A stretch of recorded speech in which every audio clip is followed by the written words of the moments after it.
నేను చెప్పాలనుకున్నా చెప్పిన దీనికి కౌంటర్ ఇస్తే మాత్రం నేను ప్రెస్ క్లబ్ లో కూర్చొని ప్రెస్ నోట్ రిలీజ్ చేసి మొత్తం ఉన్నాయన్నీ బయట పెట్టాల్సి వస్తుంది. సో అందుకని చెప్పి ఇక్కడ ముగిసి పిసిసి కావడానికి తిరిగిన దయాసాగర్ రావు గారిని గాని షబీర్ అలీ గారిని గాని అప్పుడు కార్లు ఎక్కించుకొని తిప్పినావు. ఇలా అట్లీస్ట్ వాళ్ళకి అపాయింట్మెంట్ అన్న ఇస్తున్నావా నువ్వు అని అడుగుతున్నా. నేను ఈ సందర్భంగా నేను గుర్తు చేయాల్సింది ఏంటంటే నిన్ను కూడా కొడంగల్లో ఒకసారి ప్రజలు ఓడగొట్టిండ్రు.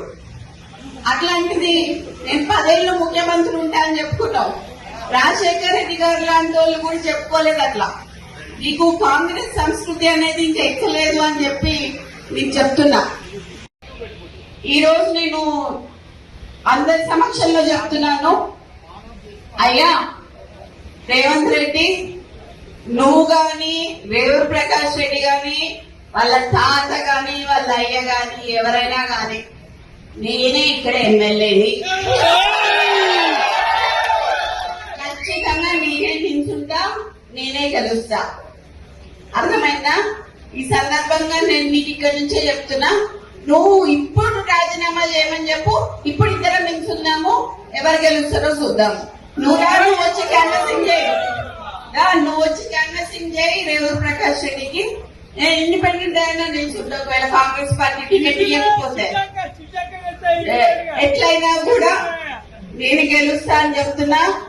ఈసారి పర్కాల ఎమ్మెల్యేగా నేను పోటీ చేస్తానని ఈ సందర్భంగా